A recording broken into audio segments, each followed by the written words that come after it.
Hello, everybody, and welcome to the Women's Wellness Summit presented by the Georgia Commission on Women. I am so honored today to have been asked to come and speak to all of you. This is a very exciting time in mental health, and so I'm so pleased to be able to talk with all of you about being courageous about mental health. So I'm going to spend a little bit of time introducing myself, and then we'll talk a little bit about why I'm here today and get into the meat of what I want to share with all of you. So my name is Bhavini Solanki, and I currently serve as a director for Amerigroup. I lead the Georgia Family 360 program. So you may know that Amerigroup is one of the 3 care management organizations that serves Medicaid members in the state of Georgia. Amerigroup is proud to serve almost 600,000 of these members. 30,000 of them are children and youth that are in the foster care system. They are youth that have been adopted out of the system, and then there are a few justice-involved youth.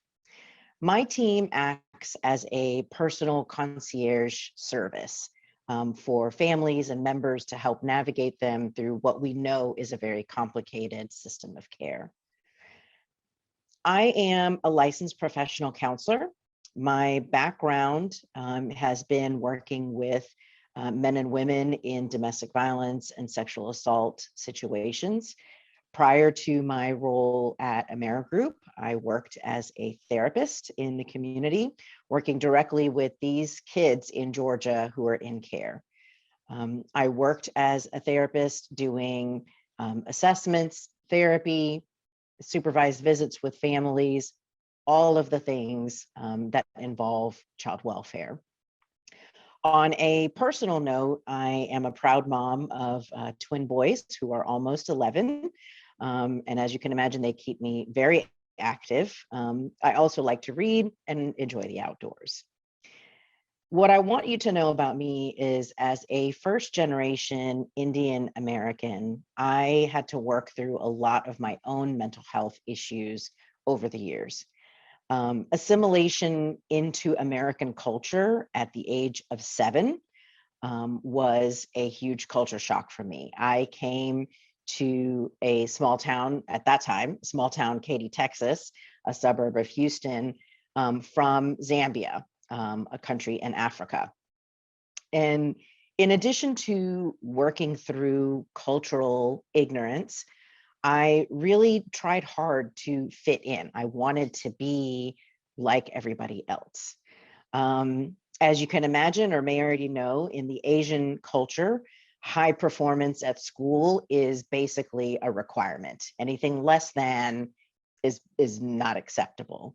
So although I did enjoy school and I did well, I wasn't great at every subject. And obviously there were distractions with friends and clubs and things like that. And if I think about it, I can really trace back signs of my own anxiety and depression to grade school, when things were starting to not be perfect with grades and my performance. In college, there was a lot of pressure from my family to finish school quickly and get married, because that's what life is about. Get married, have children, right? I alternatively wanted to have a career. That was my primary focus. And I wanted to make sure that I did not get married until after I was educated and had some confidence that I would be able to take care of myself financially in the future were anything to happen. And I wanted to fall in love naturally. I didn't want an arranged marriage as my parents were trying to situate for me. So all that being said, I ended up getting married at the age of 27. It was a slightly arranged marriage, long story for another day. I had my boys when I was 33, and then I divorced 2 years ago at 42. I have been in therapy numerous times over the years. The first time was during my graduate school education, when pretty much everybody was required to go to therapy after a certain class, when we're really starting to get in touch with our own emotions and address countertransference and things like that. During those sessions, throughout all of the times I've been in therapy, I really worked hard to address concerns in my own family dynamics. Now, it's kind of a one-sided addressing because nobody else in my family has been in therapy. So I didn't take any medications though until the start of my divorce. And at that time, I had a real discussion with my PCP, who is amazing, and explained to her that I really needed to have my emotions in control during that time, for the sake of my own sanity, for the sake of my children, and for my ability to need to stay focused at work. And so we made a plan together. We chose a medication together. She monitored me closely on it, and it was one that we knew that I could wean off of really easily without a whole lot of side effects. So I say all this to say that I think it's really important for us to be courageous about talking about mental health in ourselves, in the people around us, in things going on in the world, and addressing it is really critical. So we're going to talk a little bit about I'll have some more stories about my own experiences, the importance of using appropriate terminology, and then I have some great information to share with you about addressing health disparities within mental health. So when we talk about being brave about mental health, what I'm asking you to do is to stop apologizing for your feelings. We're human. We're all human. We all have feelings. There's no wrong feeling, right? There's no bad feeling. Every feeling is there for a reason. We should embrace it. We're reacting to the experiences that are happening around us and to us.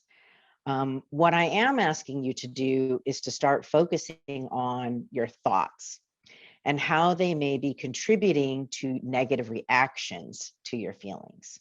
So, for example, let's say you're sitting on the couch watching a movie with your partner, and they pick up their phone, they read a text on their phone, they respond to it, and then they turn the phone down with the screen down. You might think, oh, are they cheating on me? Did they just text somebody else? Or you might think, oh, we're watching a movie. I think they might have told somebody that they're busy and they can't talk. You can see how your thoughts are completely different in both of those scenarios, right? And either thought could really lead you down a completely different path. And either path is fine. If you go down the path of, oh, they're cheating on me, and you start to react to that, and then you get clues that are helping you recognize your awareness of, that's not where this should go. My mind is just racing. That's not what's happening. I have no proof. You have the ability to stop and redirect your thoughts. We can do that as humans. It's just making sure that you're aware that that's happening. And it's okay to switch gears. I think what's important is recognizing that when we're dealing with our thoughts and our reactions to those thoughts, you're really taking a leap of faith. And in life, we're constantly taking leaps of faith. We have no idea what's going to happen in the next 5 minutes or 5 hours or 5 years for that matter, right? But we still do our daily activities in a constant leap of faith. What I'm asking all of you is to really be brave about mental health and take a leap of faith about that and about our feelings, and not having to always feel like you have to hide them. So what I'm saying is, you don't have to go on social media and announce to everybody I have anxiety. Although if that's what you want to do, that's great too. What I'm suggesting is, let's try to stop sweeping our symptoms under a rug. For example, if your anxiety is heightened when a friend that you're meeting for lunch is late, then I think it's important to let that person know in a communicative relationship that you need information from them about their arrival time. If they're going to be late, how long they're going to be late, so that you can address that and you can calm your anxiety. If your anxiety heightens at a certain time of day, let's say in the evenings, I start to get, sundowner syndrome, and I really start to get lonely, and it would be really nice if somebody checked in on me. Let your loved ones know what you need during that time. Don't assume that they know. Don't assume that they should know. And I think you'll be surprised at how many people around you are willing and able to accommodate to your needs if they just knew, and if you would just ask them, or share with them what it is that you need. The other piece I want to talk about is a lot of us, let's say if we went to a cardiologist because a physical showed we had irregular heartbeats. If I was told to go to a cardiologist, I'm most likely, because I'm a very compliant person, I'm most likely going to make that appointment, and I'm going to address whatever the findings are, and whatever my cardiologist tells me to do, I'm going to do. On the other side, I think with mental health, we see the signs and the symptoms of whatever it is, anxiety, depression, anger. And instead of going to see a specialist and to talk through it with a specialist, we brush it off as a weakness or a temporary thing, or it's just related to this situation. And I think we have to really start to remember and really talk and be bold about talking that mental health is a big part of our whole body health. Remember that physical health is the state of your body. Mental health is the state of your mind, your feelings, your emotions. They are completely connected. When one is off kilter, the other is affected, and vice versa. We work a lot at Amerigroup with patients who are diagnosed with cancer, breast cancer, other cancers. And as you can imagine, when you get a diagnosis like that, and there may be people in the audience today who have gotten a really tough diagnosis like that, there are moments of sadness and loneliness and anxiety and all of those emotions that come with this unknown situation that's now happening to me. So you can see how that physical health and that mental health is completely connected. You can get treatment for the cancer, but if you don't address the other mental health symptoms, it's going to exacerbate your cancer symptoms, right? Your body needs to be growing towards 100% health in order to really get to that positive space. So think about that. So having hard conversations. I want to tell you guys a story about a physical that I had several years ago. And when the nurse initially came in to take my vitals, go through the list of questions she had and things like that, she said to me, clipboard in hand, "You're not feeling depressed, are you?" And went ahead and was starting to write down no, as she's making no eye contact with me, and had already assumed that my answer was going to be no. And a lot of things kind of went through my head at that moment as a therapist. And I was thinking, one, I've always been taught that when you go to see a doctor, you dress nice, you're polite, they are a figure of authority. And I feel like she was assuming that my politeness and my smiles and my positive interactions with her meant that I have no sadness or depression or anxiety going on, or that I wanted to address. And, I really wanted to know if she was prepared to assess me properly if I did tell her I was feeling depressed. And so I did have a conversation with her about the fact that I was a therapist, and I really felt like she wasn't asking the question in the best way, and the most effective way. And that I think if somebody were truly depressed or feeling signs of depression, they would not feel the ability to endorse those symptoms in the way she was asking it. And so I want to pause here and just say, our healthcare workers are so amazing. Everybody that's working in this field, not just in the last 2 years with everything going on with COVID, but way before all of that. The work that you do in that kind of frontline situation, not just in an emergency setting, but also in our primary care settings, our specialty provider settings, is critical. It's so important. So thank you. Thank you for all that you do. That being said, healthcare workers are in a really prime role, prime seat to ask these hard questions and utilize their expertise to really identify people that are struggling or are on the cusp of struggling and really are waiting for an outlet or an opportunity to kind of talk about how they're feeling. I feel that most patients, if you're going to see a physician, whatever kind it is, are ready to listen to recommendations that you make. And so if you as a healthcare worker are able to identify mental health early on and encourage people to get help early, it's really the biggest step that we can take towards ending the stigma towards mental health. I think helping your patients to understand the importance of addressing their symptoms rather than ignoring them or minimizing them is going to be critical. And this is really where true integrated care happens. Thankfully, that nurse was very open to what I shared with her. And I don't know that I've seen her since then, but I'm hoping that she's kind of adjusted the way that she asks that question. So let's talk a little bit about how to break this stigma, because I think that's a really important area for us to talk about. So research shows that knowing or having contact with someone with mental illness is one of the best ways to reduce stigma. And whether you know it or not, you probably do know somebody who has been dealing with mental health.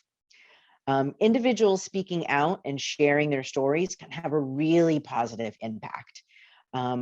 When we know someone who's dealing with mental illness, I think it makes it less scary. And it really allows it to be real and to be relatable. As people start talking about how they've been feeling and what they've been going through, it's things that we can all relate to. We may just have traits of that symptom and may not be a full-on symptom, but I think a lot of it is definitely relatable. And I've been so happy to see more and more celebrities here recently speaking out publicly about their own mental health challenges, as it really allows us to have this discussion in this social media setting. One thing I want us to remember is that for any of us who are around young people, and I think a lot of us are, whether it's your own children or just young people around you or your patients or students or whomever, they're watching how we are all reacting to these things. So I think it's important to make sure you're keeping yourself informed and that you're open to open dialogue. So according to psychiatry.org and NAMI, who I love, NAMI is a great resource. There are some really great suggestions on how we can make a difference on how to reduce stigma of mental health and mental illness. So one, it's important for us to talk openly about mental health. Let's have discussions on social media. Let's have discussions at work when it's appropriate with your friends and your family. Let's talk openly about it. When you see somebody that's posting something that seems stigmatizing, make a comment, send them a private note, send them some resources, educate what the reality of the situation is. And let's not allow others to, continue on with that assumption, whatever it might be. As I said, NAMI is a great place for resources if you need some stats or you want to verify something that somebody has said. That's a great place to start. I think it's important to respond to misperceptions or negative comments by sharing these facts and experiences. Let's not be shy. I think it's important for us to learn together. Be conscious of language. People need to remember that words matter. Words really matter. Instead of referring to someone being a victim of mental illness, refer to them as someone who's living with a mental illness. Their diagnosis doesn't necessarily have to be a negative thing. Suffering is the connotation that somebody's not well and that they are unhappy. But there's a lot of people with mental illness that are able to live fulfilling, healthy lives. When I was on my anti-anxiety medication during the first 6 months of my divorce, which was a crazy, stressful time, my coworkers told me that I was the happiest and most productive at work that they had ever seen. Now, certainly the medication was a big boost to that, but me being in therapy was a big boost to that as well, because I was able to kind of manage everything that was going on in my life at a really stressful time. So there's that word of encouragement for you. So the next suggestion is to encourage equity. If someone is diagnosed with cancer or diabetes, we don't immediately think we should lock them into a facility. Instead, we give them a treatment plan. We encourage them to work that plan. We check in with them. We explain to our loved ones why our hair is falling out, or why we need to eat every couple of hours or test our blood. It should be the same thing when it comes to mental health. We need to encourage treatment where a professional can create a treatment plan. Going to a therapist is not a bad thing. Going to see a psychologist, getting testing done, going to see a psychiatrist for medication, those are not bad things. Those are steps on a treatment plan to get us to a healthy place. The next suggestion is one I hope that we already all know, is to show compassion. I would add also to that, don't make assumptions. Ask questions. Ask what you can do for them. Be honest about treatment. If someone needs to go to a facility for treatment, it's not any different than someone having to go to an emergency room for breaking a bone. We really need to start to equate those things as the same. The next suggestion is choosing empowerment over shame. Own your life and don't let anyone else tell you what you should and should not be doing. You are the owner of that. And I think it's really important for us to know that we know ourselves best. And that being said, if we're struggling with that, that's when getting help is really going to be important. So here's some great ideas or suggestions of things you can say when you're in a conversation with somebody and they share with you things about their own mental health journey. It's going to be really important for us to be supportive, to listen, to ask questions. And I think, you'll see on the screen, these are really simple things that you can say to somebody that will mean the world to them. So hopefully we can take some of these and use these suggestions. So mental health disparity. According to the APA, most racial and ethnic minority groups overall have similar, or in some cases fewer, mental health disorders than whites. However, the consequence of mental health in minorities may be long lasting. So let's get into that a little bit more. I'm going to read through some of these slides to you because this information I think is really critical and important for us to hear out loud. So ethnic or racial minorities often bear a disproportionately high burden of disability resulting from mental disorders. Although rates of depression are lower than Blacks and Hispanics than in whites, depression in Blacks and Hispanics is likely to be more persistent, as we just said. American Indians or Alaskan Natives report higher rates of post-traumatic stress disorder and alcohol dependence than any other ethnic or racial group. White Americans are more likely to die by suicide than people of other ethnic or racial groups. Racial and ethnic minority youth with behavioral health issues are more readily referred to the juvenile justice system than to specialty primary care compared with white youth. Minorities are also more likely to send up into the juvenile justice system due to harsh disciplinary suspension and expulsion practices in schools.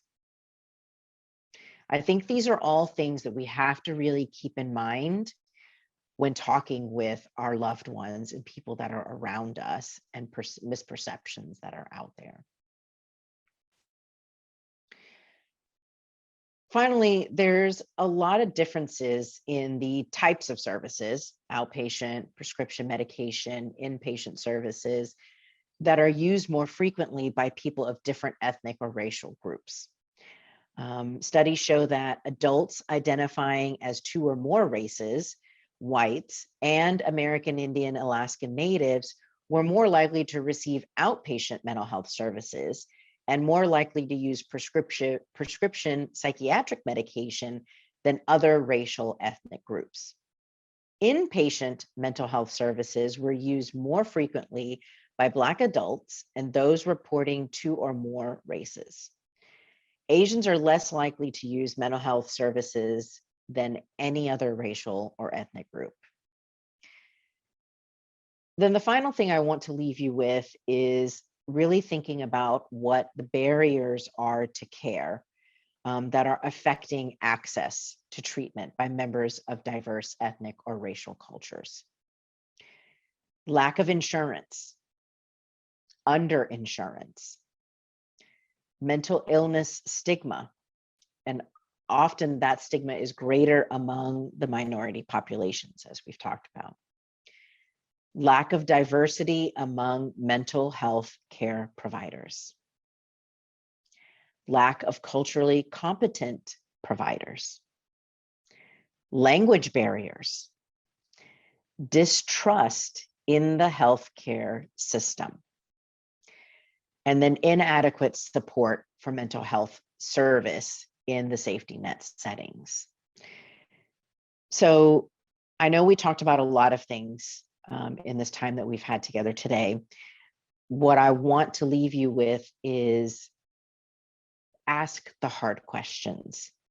When you see something, you know, that phrase, and I don't know who created it, but the see something, do something, or see something, say something, I'm sorry. If you see a person in your life struggling with mental health, whatever that is, anger, depression, anxiety, sadness, OCD, whatever it is, ask questions, ask them what you can do, ask them to help you understand so that you know how to support them. Ask them what they need to be supported and understood and know that they're still loved. And I think for those of you that are healthcare workers, it's going to be really critical to make sure you're keeping yourself informed and educated. And check the way that you speak to people when you're asking some of these questions. You know, the story about the nurse is one that I have told a lot because it's one that really obviously impacted me directly. And it was in a setting where I was able to help rectify the situation. But a lot of other people who are not a therapist like me may not feel comfortable doing that. So know that you are all critical in really helping break this stigma. And we can do it in a very, very simple way. So let's do that for each other and for humanity.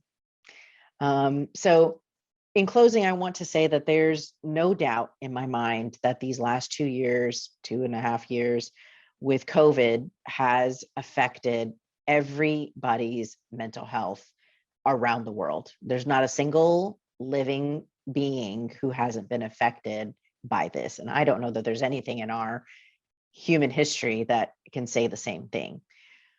I think that we've learned that loneliness is a very real thing. We've learned how other people are struggling through stories that have come out and that we've been hearing. We've come to depend on others in a different way than before. We've come to learn how to communicate better through times where we weren't able to see each other or be close to each other.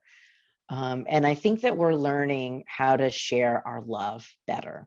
And by breaking the stigma, we really will be able to do that in a whole nother way. So thank you all for listening to me today. And I hope that we all continue to be courageous about our mental health. Thank you.